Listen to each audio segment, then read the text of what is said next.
Hello students, today we are discussing the salient features of Hutchinson system जो कि आपके syllabus के अनुसार केवल इम्पॉर्टेंट फीचर्स ही को समझना है। इससे पहले जो हम लोगों ने classification system of classification discuss किया था वो बेंथम हुकर का सिस्टम था। आपको याद होगा कि Bentham Hooker system is a natural system of classification, जबकि हचिंसन सिस्टम जो है ये फाइलोनेटिक सिस्टम ऑफ क्लासिफिकेशन के अंतर्गत आता है। Means this system is based on phylogenetic concepts. इस सिस्टम का जो पब्लिकेशन हुआ है in the form of a book, और जो बुक का नाम है the families of flowering plants, इसे आपको याद रखना है। एंड 3 एडिशन इसका पब्लिश हो चुका है। First was in 1926 for dicotyledons and in 1934 उसी का सेकंड वॉल्यूम आया for monocotyledons, and the second edition was published in 1959 and finally in 1973 after his death. Entire system जो इनका दिया हुआ है, कंसेप्ट दिया हुआ है, फाइलोजेनेटिक कंसेप्ट दिया हुआ है, ये एक्चुअली बेस्ड है इनके 24 प्रिंसिपल्स पर। ये बहुत पॉपुलर है उनका प्रिंसिपल, और ये एक्चुअली डील करता है इनके फाइलोजेनेटिक थिंकिंग को, फाइलोजेनेटिक कंसेप्ट को। सारे प्रिंसिपल को यहाँ पर नहीं डिस्कस किया गया है, जो इम्पॉर्टेंट एस्पेक्ट है उसको यहाँ पर से इंक्लूड किया जा रहा है। Actually he considers evolution to be both upward and downward, and at the same time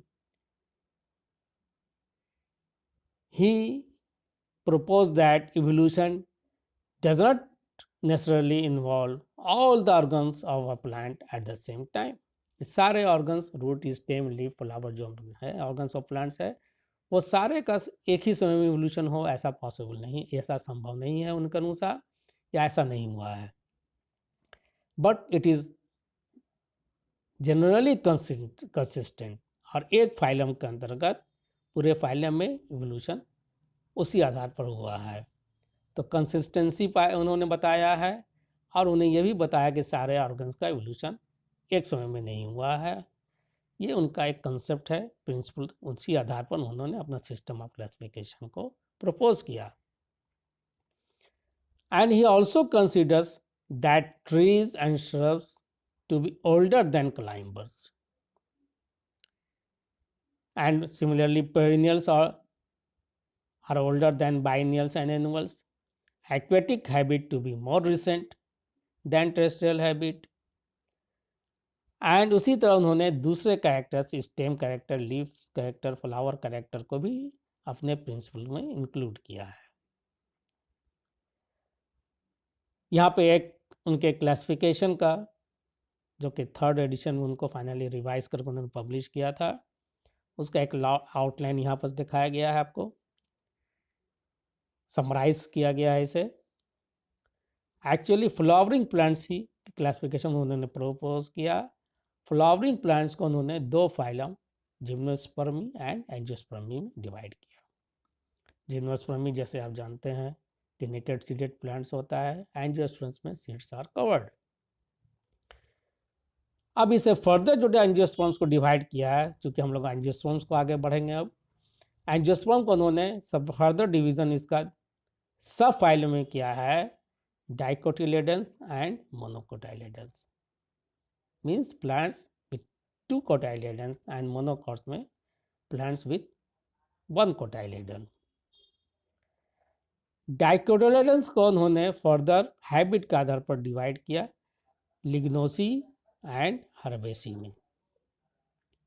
लिग्नोसी tree habit के प्लांट्स को कहते हैं, हर्बेसियस प्लांट्स को हर्बेसी के अंतर्गत रखा गया। लिग्नोसी के अंतर्गत 54 ऑर्डर्स, 246 फैमिलीज है, जबकि हर्बेसी के अंतर्गत 28 ऑर्डर्स एंड 97 फैमिलीज है। and Lignaceae begins with Magnoliaceae and ends with Verbenaceae. उसी तरह Herbaceae, Pionaceae एंड Lamiaceae के बीच की फैमिलीज बीच की फैमिली है ये. Pionaceae first family and Lamiaceae is the last family. Monocotyledons के अंतर्गत उन्होंने 3 इवोल्यूशनरी लाइन को रिकॉग्नाइज किया, जैसे कैल्सीफेरी, कोरोलीफेरी एंड ग्लूमीफलोरी. उसी तरह कैल्सीफ्लोरी को उन्होंने 12 ऑर्डर्स एंड 29 फैमिलीज में डिवाइड किया. Bituaceae was the first family and Marentaceae the last family. Coroliferae में Liliaceae is the first family and Orchidaceae is the last family, and Glumiferae में Junctaceae is the first family and Poaceae is the last family. तो इस तरह से उन्होंने entire flowering plants को उन्होंने divide किया. First division was phylum, thereafter subphylum and thereafter division. उसके बाद ऑर्डर्स एंड फैमिलीज में उन्होंने डिवाइड किया. सम इम्पॉर्टेंट कंसेप्ट्स को उनके देखेंगे हम लोग यहाँ पर. एंड देयर आर, जैसे आप कैलकुलेट कर सकते हैं उसको, there are all together 11 orders and 42 families.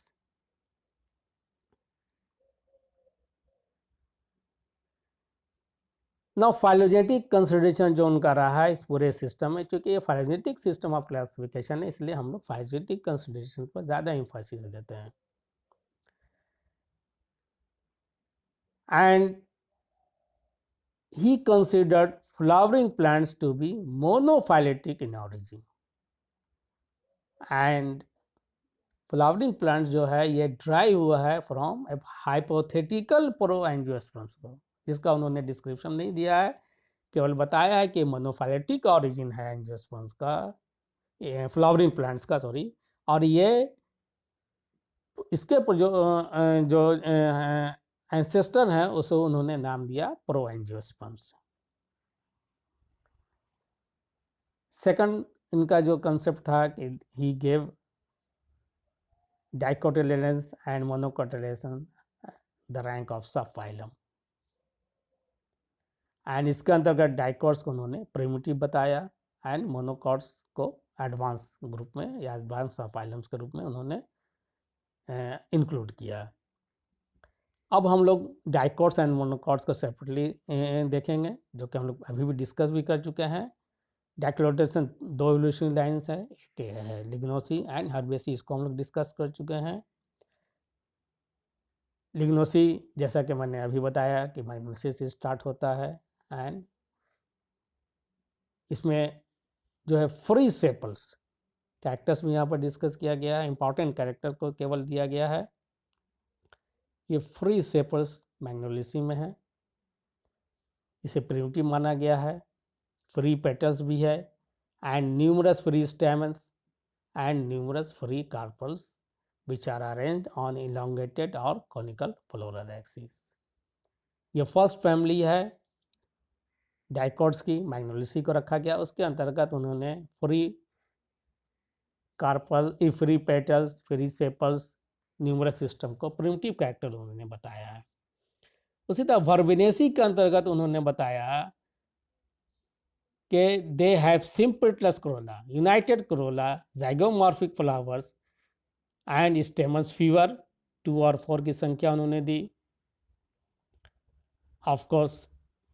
And इसमें ट्री के साथ साथ बहुत सारे पार्शियली हर्बेसियस हैबिट्स भी उन्होंने नोटिस किया और इसको इंक्लूड किया. तो in his classification lignosae is considered as the primitive group, whereas lignosae and herbaceae is the advance group. और लिम्नोसी के अंतर्गत भी मैग्नेसिक में जो कैरेक्टर्स है फ्री पेटल सेपल्स को उन्होंने प्रिमिटिव बताया, जबकि यूनाइटेड कोरोला को उन्होंने एडवांस बताया है.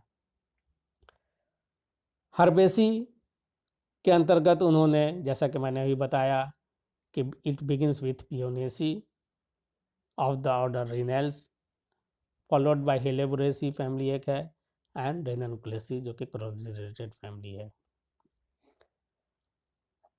एंड जस्ट लाइक लिग्नोसी, यहाँ पे भी उन्होंने फ्री पेटल सेपल्स को प्रिमिटिव कैरेक्टर बताया।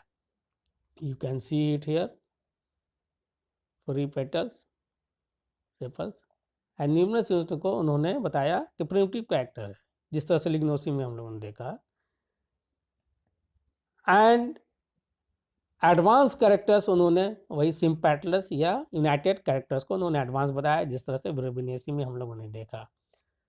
So he considers that the similarity in primitive and advanced families of Lignocene and Herbaceae, it is because of parallel evolution। उन्होंने बताया कि ये दोनों ग्रुप जो है वो उस दोनों ग्रुप का एवोल्यूशन जो है वो पैरेलल है, इसलिए दोनों ग्रुप में primitive character and advance characters को बताया गया। प्रिमिटिव कैरेक्टर से शुरू होता है, एडवांस कैरेक्टर जो उनके अनुसार जो एडवांस कैरेक्टर उससे वो कंप्लीट होता है या टर्मिनेट होता है। अब मोनोकोटाइलेडन्स को हम देखेंगे कि ये जैसा कि मैंने बताया कि ये 3 इवोल्यूशन लाइन पर इन्होंने रिकॉग्नाइज किया है। कैल्सीफेरेरी, जिसका कैलिक्स बियरर को कैल्सीफेरेरी रखा गया, क्रोलीफेरेली, कोरोला बियरर, ग्लूमी फ्लोरी को रखा गया। 3 इवोल्यूशन लाइन है इसमें बताया गया। Calyciflorae characterized by both whorls of perianth, calyx and corolla दोनों इसमें है। And corollary is characterized by single perianth hole, केवल एक होगा। And gloriflory में perianth is greatly reduced and इसमें लॉडिकल्स का फॉर्मेशन होता है। तो ये हम देखा कि perianth जब ये 2 होल में है तो ये इसमें इन्होंने बताया कि perianth के 2 होल, ये प्रिमिटिव कैरेक्टर है, एडवांस कैरेक्टर है कि perianth रिड्यूस हो जाता है, काफ़ी रिड्यूस फॉर्म में आ जाता है इन ग्लूमी फ्लोरी, जो कि इसकी फैमिली है जंकेसी एंड पोएसी, जो कि ग्रेमिनियल्स ऑर्डर में इसको एडवांस फैमिली के रूप में उन्होंने कंसिडर किया, with the character that perianth is greatly reduced. ये उनका कंसेप्ट था, फाइलोजेनेटिक कंसेप्ट है। एंड जैसा कि मैंने बताया कि अकॉर्डिंग टू हचिंसन द ओडी to be primitive in dicots, but in monocots he considers herbaceous habits to be primitive। दोनों में उन्होंने अलग अलग कंसेप्ट दिया और उन्होंने अपने प्रिंसिपल में यही बताया कि इवोल्यूशन कोई ज़रूरी नहीं है कि एक ही तरह से हो, बट जब किसी एक ग्रुप में या किसी एक फाइलम इवोल्यूशन होता है तो वो कंटिन्यू रहता है। तो डाइकोट्स एंड मोनोकोट्स को उन्होंने अलग अलग कंसेप्ट दिया एंड उन्होंने बताया कि मोनोकोटाइलेडन जो है ये प्रोबेबली ड्राइव हुआ है फ्रॉम रीनेल्स, जो कि डाइकोट्स के अंतर्गत आता है। एंड बिटूमेल्स जो है वो having a link with helleboraceae and एलिस्टमेटल्स विथ रेनल क्लेसी। तो इस तरह से उन्होंने बताया कि मोनोकॉट्स का जो इवोल्यूशन हुआ है या डिविजन हुआ है वो फ्रॉम डाइकोट्स से हुआ है। और उन्होंने अपने कंसेप्ट में मोनोफाइलेटिक ऑरिजिन को आधार बनाया है। यहाँ पर भी मोनोकॉट्स का भी इवोल्यूशन मोनोफाइलेटिक बताया है एंड इंटायर फ्लावरिंग प्लांट्स को भी मोनोफाइलेटिक ऑरिजिन बताया है। ये उनका फाइलेटिक कंसेप्ट है। अब उनके सिस्टम्स के मेरिट एंड डिमेरिट्स को हम लोग डिस्कस करते हैं। किसी भी सिस्टम का जो हम लोग पढ़ते हैं समझते हैं तो उसके जो अच्छे पॉइंट्स हैं उसको भी हम लोग डिस्कस करते हैं और जो कमी रहेगी उसको भी हम लोग जानने की कोशिश करते हैं। तो मेरिट्स के अंतर्गत यह है कि the system is based on phylogenetic principles and this system actually form the basis of some modern phylogenetic system. आधार बना है उनके प्रिंसिपल्स को, इनके प्रिंसिपल्स को मॉडिफाई करके भी लोगों ने, लेकिन ये आधार बना है आज के दिनों में जो भी सिस्टम ऑफ क्लासिफिकेशन आ रहा है उसका बेस ये तैयार किया उन्होंने, हचिंसन ने। एंड द सेकंड पॉइंट देखिए आप, पॉइंट वाइज इसको दिया गया है। The treatment of magnoliales as the starting point in the evolution series in dicots is in agreement with prevalent views. Magnoliales जो ऑर्डर्स है, हालांकि फैमिली में उनके डिफरेंसेस है, लेकिन ऑर्डर्स को उन्होंने जो स्टार्टिंग पॉइंट पर रखा है इसको मोस्ट ऑफ द टैक्सोनॉमिस्ट इससे एग्री करते हैं। The orders and families are of small size break किया। बेंथम कर्म हम लोग देखा कि काफ़ी बड़े बड़े ऑर्डर्स एंड फैमिलीज थी, उसको उन्होंने ब्रेक किया और स्मॉलर ग्रुप में तैयार किया। क्लोज रिलेटेड जनरल को उन्होंने इंक्लूड किया। एक का एग्जाम्पल यहाँ पर दिया हुआ है, जैसे यूफॉर्बिएसी जो बेंथम कर की फैमिली है, उसको उन्होंने स्प्लिट किया है 3 भाग में, यूफॉर्बिएसी, रेक्सिनेसी एंड बक्सेसी। तो इस तरह से फैमिलीज को स्प्लिट करके उन्होंने स्मॉलर ग्रुप बनाया, उसमें क्लोजली रिलेटेड टैक्सा को उन्होंने इंक्लूड किया। Now the fourth one is the arrangement of families within the monocots has been appreciated widely. तो मोनोकॉट्स की में जो अरेंजमेंट इन्होंने तैयार किया और जो इवोल्यूशनरी कंसेप्ट दिया, उसको बहुत सारे लोग इससे सहमत हैं और मानते हैं इसको। And the derivation of monocotyledon from dicotyledon is also agreed. इससे भी लोग इसकी भी मान्यता लोग देते हैं। And the standard of description is very high and useful keys are provided for the identification of families. families के mainly based है, family का characterization को उन्होंने आधार बनाया है और उसका इम्पोर्टेंस को प्रोवाइड किया है।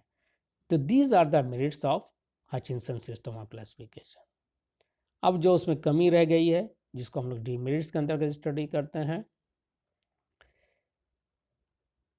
Number 1 is the division of dicotyledons into lignosae and herbaceae, जो कि हैबिट के आधार पर है, is not considered appropriate because some closely related families are separated. जैसे एरेलिएसी एक फैमिली है एंड एपीएसी एक फैमिली। एरेलिएसी जो है क्लोजली रिलेटेड फैमिली दोनों है, एक को लिग्नोसी में रखा गया, एक को हर्बेसी में रख दिया गया और दोनों को डिस्टिंक्ट ग्रुप में बनाकर रखा गया, जबकि both are close related families. उसी तरह lamiaceae and herbaceae are similarly very closely related families ये भी, और इसे भी आज के सिस्टम ऑफ क्लासिफिकेशन में साथ साथ रखा जाता है, लेकिन उनको चूँकि हैबिट के आधार पर बनाया, उसको उन्होंने डिवाइड कर दिया 2 डिफरेंट ग्रुप में। तो ये एक डिमेरिट बताया गया उनके सिस्टम ऑफ क्लासिफिकेशन में। The system drives angiosperms from pro angiosperms, वो हमने पहले ही बताया, बट उसके बारे में उन्होंने कोई इंफॉर्मेशन नहीं है कि वो hypothetical group ancestor group actually है क्या। Now the third one is जो स्प्लिट किया उन्होंने स्मॉलर फैमिलीज में, बहुत सारे लोग इस स्प्लिटिंग से एग्री नहीं करते हैं। जैसे रेनक्लेसी को इन्होंने रेनक्लेसी एंड हेलिब्रेसी में स्प्लिट किया एंड आधार उनका केवल एकिन एंड फॉलिकल फ्लूइड्स था, तो इसको बहुत लोग एग्री से नहीं करते हैं। एंड दे टैक्सोनॉमिस्ट जो हैं वो कंसिडर करते हैं both are very close related families and they can not be separated. उसी तरह the family calycanthaceae is related to laurels but placed in roselles, इसको भी लोग इससे भी एग्री नहीं करते हैं। तो ये है कि कुछ ग्रुप्स को जो उन्होंने अलग अलग प्लेसमेंट किया है, हैबिट के आधार पर किया है या फिर स्प्लिट किया है, उससे बहुत जगह एग्रीमेंट नहीं है लोगों का। जैसा कि अभी बताया गया हचिंसन्स regards Magnoliaceae as the most primitive family of the dicotyledons, but most of contemporary authors consider vesselless Winteraceae to be most primitive. अब आज ये लोग मानते हैं कि ये vesselless Winteraceae जो है ये प्रिमिटिव फैमिली है, न कि मैग्नोलियासी जो है प्रिमिटिव फैमिली, जैसा कि हचिंसन ने बताया है। Now the system is not very useful for practical identification, और इसी तरह बहुत सारे हर्बेरिया या में इसे प्लांट्स को प्लेस करने में डिफ़िकल्टी होती है, because it does not proceed beyond the family level.